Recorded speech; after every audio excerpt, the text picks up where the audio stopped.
Extra marital affairs की बात अगर करें तो वो ख्वातीन में भी आजकल बड़े कॉमन हो। आपको क्या लगता है कि इसकी सबसे बड़ी रीज़न क्या है? आपको जब घर में तवज्जो नहीं मिलती ना एक दूसरे की, तो फिर आप तवज्जो बाहर ढूंढने जाते हैं। इसका ना पैसों से ताल्लुक है, इसका ना जवानी से ताल्लुक है, इसका सिर्फ और सिर्फ मोहब्बत वाले एहतराम के साथ ताल्लुक है। शादी से तो जिंदगी और हुस्न शुरू होता है, वहां से तो बनना सवरने का हक आपको और तरह से मिलता है। उससे पहले तो आप पे लाख एतराज हो सकते हैं कि किसके लिए बन के जा रही है। बेडरूम में एक जुमला भी नेगेटिव नहीं होना चाहिए। बेडरूम के अंदर तो सिर्फ पॉजिटिव बातें होनी चाहिए, क्योंकि तैरती हैं ये बातें उस फिजा में। लेकिन हमारे यहाँ तो है नहीं वो चीज। बड़ा अच्छा मशवरा मैंने दिया हुआ है कि ये वॉक करने रात को जाएं, लड़ लुड़ के वापस आ जाए, नो प्रॉब्लम। घर में मत लड़े। जॉइंट फैमिली को सपोर्ट करते हैं आप? अगर जॉइंट फैमिली के बड़े प्राइवेसी को इंश्योर कर दें तो जॉइंट फैमिली नेमत है। अगर उस खातून की प्राइवेसी को ब्रीच नहीं कर रही सास, वो तो जन्नत है। वो तो उठ के कहीं भी चली जाए और कहे कि मैं जा रही हूँ अम्मी जी, आप देख लेना बच्चों। खास तौर पर जो वर्किंग लेडीज हैं उनके लिए जॉइंट फैमिली तो और बड़ी नेमत है, अगर बड़े बूढ़े प्राइवेसी इंश्योर कर रहे। बल्कि एक्स्ट्रा मैरिटल अफेयर्स की बात अगर करें तो वो ख्वातीन में भी आजकल बड़े कॉमन हो गए हैं।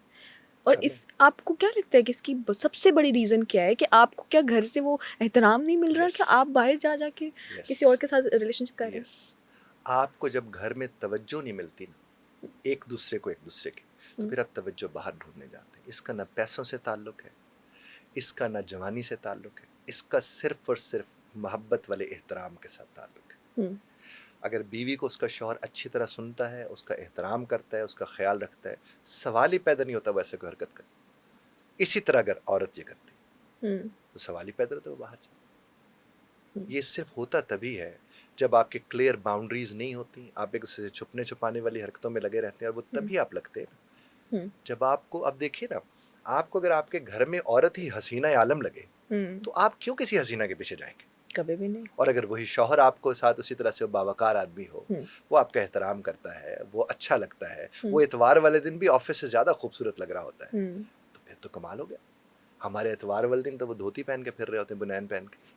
ये कोई तरीका है? यानी जब सारी दुनिया के लिए तो आप सच संवर के निकलो, और जिनकी दुनिया हो उनके लिए आप ऐसे फिर रहे हो। मैं तो अक्सर कहता हूँ मर्द को उस दिन तो बहुत उल्टी शेव करनी चाहिए इतवार वाले दिन। अच्छा। सीधी तो करे यानी और ज्यादा चिकना बना वो अपनी बीवी के लिए। समझ रहे बात को? उस दिन, क्योंकि वो तो सवाब है। एग्जैक्टली अपनी बीवी के लिए सजना सवरना, और उसके लिए वो तो सवाब है। बच्चों को, फिर बेटे को पता चलेगा कि मेरे अब्बा इतवार वाले दिन मेरी माँ के लिए सजते सवरते थे, वो फिर अपनी बीवी के लिए सजे सवरेगा। वो जनरेशन में चीज चली जाएगी। इसलिए बेटी देखे कि मेरी जो वालिदा है वो अपने शौहर के लिए कैसे सजती सवरती है, वो कैसे उसके लिए खाने पहले बना के रखती है, तैयार करके रखती है चीजें, वो अपने आप को तैयार करके रखती है। और ये कि वो खाना आपने उसके सामने रखा, मैं जरा तैयार होके आती हूँ। भाई तू तैयार होके खाना रखती ना। ओके, लेकिन प्रैक्टिकली बहुत सारी चीजें पॉसिबल भी तो नहीं जैसे होती। इसमें मुझे बताएं कौन टाइम सी रिस्ट्रेंट्स आ जाती हैं बहुत तो टाइम ज़्यादा। मैनेजमेंट सीखे ना जनाब। आपके 4 बजे पति परमेश्वर ने आना है और आप 4 बजे ही उठ के खाना पकाना शुरू कर दें, और आपके मुझे तो मैंने तो वेल ही नहीं लब्बी। ऐसा नहीं होता। मैनेजमेंट टाइम के रखे अपने घर के लिए। मुझे कहेंगे मसलन आपको मुझे नीचे गाली निकालना शुरू कर दे कमेंट में कि इन्हें तो 10-10 नौकर होंगे, ये होगा नहीं, ऐसा नहीं है। जिसको ठीक रखना है अपने आप को रखना है। मुझे याद है मैं पीटीवी के ऊपर उन दिनों ना मॉर्निंग शो किया करता था। तो मैं ऐसे गयूर अख्तर साहब बड़े ज़बरदस्त एक वो आदमी थे, अपना फनकार थे। मैं ऐसे बाहर निकला तो हमारे करीब से खातून निकल कर गई, और यकीन कीजिए हम तो देखते रहे उनको। अच्छा। पेंसिल हील उन्होंने पहनी हुई थी। तो मैंने गयूर अख्तर साहब से कहा, मैंने कहा सर ये देखी हुई लग रही, कौन है? कहते ला पुत्र ए सलमा आगा। मैंने कहा ये सलमा आगा थी? वो उस वक्त भी 60 की होंगी। क्या बात है। पेंसिल हील, और ऐसे लगा जैसे 25, 30, 35 बरस की कोई लड़की निकल के गई। अपने को मेंटेन किया ना उन्होंने। तो अगर जिन शोबों को हम समझते हैं अच्छे नहीं है, अगर उस शोबे के अंदर रहने वाली खातून ने अपने आप को फिट रखा हुआ, ये गुनाह तो नहीं है। अपने आप को फिट रखना तो सवाब है। हमारे यहाँ ये होता है कि शादी के बाद लड़कियां कहती है मरना ही बाकी रह गया, बाकी तो जो होना था हो गया। शादी हो गई बस, उसके बाद वो हमारे सोसाइटी ने ऐसे बनाया हुआ है ना कि बस इस एज तक शादी हो जाए, उसके बाद बस। शादी से तो जिंदगी और हुस्न शुरू होता है, वहां से तो बनना सवरने का हक आपको और तरह से मिलता है। उससे पहले तो आप पे लाख एतराज हो सकते हैं कि किसके लिए बन के जा रही हो। उसके बाद तो आप मुंह अगले के सामने खड़े होकर बता सकते भाई इसके लिए बन रही हूँ, इसके लिए सवर रही हूँ, जो करना कर ले। तो उससे पहले तो आप वो नहीं कर सकते। शादी से तो जिंदगी शुरू होती है, हमारी खत्म हो जाती है। और फिर हम मुआशरे को इल्जाम नहीं दे सकते ये जो लड़के लड़कियां छोड़ भी रहे हैं एक दूसरे को, रख भी रहे हैं एक दूसरे को, रहे ना एक दूसरे के लिए, क्यों इल्जाम दे रहे हैं बाकी लोग? कमरे के अंदर अगर वो लड़ पड़े हैं तो उसमें कौन था? आपस में दो ही थे। तो फिर लेकिन वो दूसरों के कंधे पे बंदूक होती है, तेरी माँ ने ये कहा मैं इसलिए तो उसे लड़ रही हूँ। भाई वो तुम्हारे लम्हात हैं, तुम उनसे लुत्फ लो। तुम क्यों अम्मा को ले आई हो, तुम क्यों अब्बा को ले आई हो, तुम क्यों अम्मा को लेके आ रहे हो, या उसकी बहन भाई को या किसी और रिश्तेदार को। बेडरूम में एक जुमला भी नेगेटिव नहीं होना चाहिए। बेडरूम के अंदर तो सिर्फ पॉजिटिव बातें होनी चाहिए, क्योंकि तैरती हैं ये बातें उस फिजा में। लेकिन हमारे यहाँ तो है नहीं वो चीज। लड़ाई आपने उन्होंने तब लड़ना है करनी। तो आप जाकर लड़ें। अब ये जो रहते हैं यहाँ पर, क्या से बोलते हैं, जॉइंट फैमिली में, इनको बड़ा अच्छा मशवरा मैंने दिया हुआ है कि ये वॉक करने रात को जाएं, लड़ लुड़ के वापस आ जाए, नो प्रॉब्लम, घर में मत लड़ें।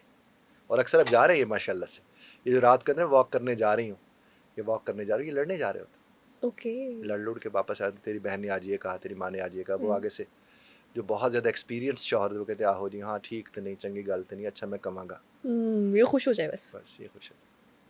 जॉइंट फैमिली को सपोर्ट करते हैं आप? अगर जॉइंट फैमिली के बड़े प्राइवेसी को इंश्योर कर दें तो जॉइंट फैमिली नेमत है। ओके। और चूंकि वो प्राइवेसी इंश्योर नहीं करते, इसलिए वो जहमत बनती है, और जहमत बनती है औरत लेके मर्द को बाहर चली जाती है। लेकिन जब औरत मर्द को बाहर लेकर जाती है, वो ज़्यादा वल्नरेबल हो जाती है। क्योंकि यहाँ फिर भी मर्द उसे बोलते हुए डरता था कि अम्मा सुन लेगी, ये भाई सुन लेगा, वहाँ तो उसे पता है सुनेगा कौन, वो ज़्यादा ख़तरनाक हो जाता है। लेकिन ख़वातीन ये समझती हैं कि अगर हमारे पास अलग घर होगा तो हम अपने हिसाब से ज़िंदगी गुजार तो सकेंगे। गुजारे, कोई रोक तो नहीं रहा। गैर शरई फेल तो ये नहीं है, अलहदा रहना चाहते रहे। वो उस घर में भी अपनी, देखें लफ्ज़ तो प्राइवेसी है ना, अगर उस खातून की प्राइवेसी को ब्रीच नहीं कर रही सास, वो तो जन्नत है। वो तो उठ के कहीं भी चली जाए और कहे कि मैं जा रही हूँ अम्मी जी आप देख लेना बच्चों, अम्मी जी देख लेंगी।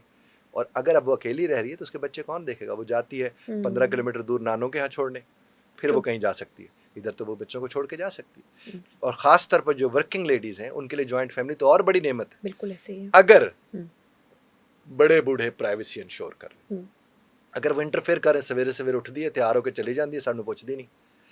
आपके घर में अगर आपकी बेटी है ना, तो बहू को आपको पूछना भी नहीं चाहिए। बेटी को ख्याल रखना चाहिए जब तक उसकी शादी नहीं हो रही। बहू को और उसके शौहर को सेट तो होने दे आपस में। True. वो आपस में अभी सेट नहीं होता, ये अपसेट करने वाले पहले आ जाते हैं। दूसरे तीसरे दिन सोचते हैं ना खाना बनाएगी, हाँ, जिम्मेदारी लेगी। खाने से अलावा खाला का फोन आता है कि कितने बजे उठी सी, उसकी नई शादी है, उसका तो देर से उठना बनता, वो तो मेहमान है। बिल्कुल ऐसे ही। अपनी 11 बजे बेटी उठ रही है, दूसरी को कहते तो फजर को उठ के मैं चाह पुत्र सवेरे पीनी है। True. ये तो कोई तरीका नहीं। और उसमें खाला, और वो वाली खाला जिसकी अपनी बहू नहीं बस रही होती, वो मशवरे दे रही होती कि वो शुरू से ही ऐसा कर लो कि वो बस आके ना प्रेशराइज कर लो कि आके बेचारी वो ऐसी ही। आजकल बच्चियां वो कहते हैं फिर हमने प्रेशराइज नहीं होना, वो फिर कहते हैं हमने ये ठीक नहीं, वो अपने हक को समझ के बुरे तरीके से हक की बात करती है, वो बदतमीजी का टैग लगवाती है, छोड़ जाता है। और हो सकता है वो रहना चाहते हो। देखिए लड़कियों को मैं खास तौर पर कहता हूँ कि 1 साल ऑब्जर्वेशन का होता है, और इस 1 साल के अंदर मैं तो रोकता हूँ बच्चों के, बच्चे की पैदाइश की तरफ मत जाएं। जो फर्स्ट ईयर है उसमें आप सिर्फ ऑब्जर्व करें कि ये ऐसे उठते बैठते हैं, ऐसे खाते पीते, कोई रिएक्शन ना दो, कोई रिस्पॉन्स ना दो, गो विद द फ्लो। 1 साल के बाद आपको लगता है कि नहीं बाबा गुजारा नहीं है, छोड़ दे, बच्चा तो नहीं होगा, डिवोर्स कर ले। और ऑब्जर्वेशन के ऊपर भी आपने फैसला सोच समझ के किया होगा ना, 1 साल का टाइम दे के अगर करना है। और ये कि 4 महीने के बाद दोनों एक दूसरे के बखिए उधेड़ रहे हो, तो अच्छी बात नहीं।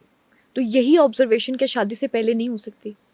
कभी भी नहीं हो सकती। नहीं हो सकती यार। हमारे 7 कजन रह रहे होते हैं, लड़कियां भी लड़के भी, इतने सुशील अच्छे सलीके वाले, शादी के बाद ऐसी बलाएं अंदर से निकल कर आती हैं, समझ ही नहीं आ रहा होता। जिगरी जी ये तो रहने से पता चलता है। ये जो अक्सर रिलेशनशिप में रहते हैं 6 महीने 8 महीने साल देख रहे हैं एक दूसरे को, वो सिर्फ इमेज दिखा रहे थे, दोनों झूठ पे चल रहे होते, दोनों सच पे चलते नहीं जब तक शादी नहीं होती। शादी के बाद दोनों को पता है उसने कहाँ जाना और मैंने कहाँ जाना, तो फिर ऐसे ऐसे रंग निकल कर आते हैं जो असल वाले होते हैं। तो ये जो हम बातें करते हैं कि रेड फ्लैग ग्रीन फ्लैग, उसको इसलिए चूज़ करें कि वो अच्छा है, उसको इसलिए चूज़ ना करें कि वो ऐसा है, ये क्वालिटीज़ होनी चाहिए तो आदमी को चूज़ करें, ये क्वालिटीज़ होनी चाहिए तो औरत को चूज़ करें। देखिए मिसाल के तौर पर ABCD कोई भी खातून किसी साहब के साथ गई रेस्टोरेंट में, तो उसने भी वो कहानी सुनी हुई कि रेस्टोरेंट में बड़े अच्छे सलीके से बात करते होते हैं, तो वो अच्छे सलीके से बात कर गए तो ग्रीन फ्लैग आपको मिल गया, असल में उसके अंदर रेड फ्लैग बैठा हुआ था। कैसे पता चलेगा? नहीं पता चलेगा जनाब आली। तो जब तक आप किसी के साथ रहते नहीं हैं तब तक आपको उसका इल्म नहीं होगा।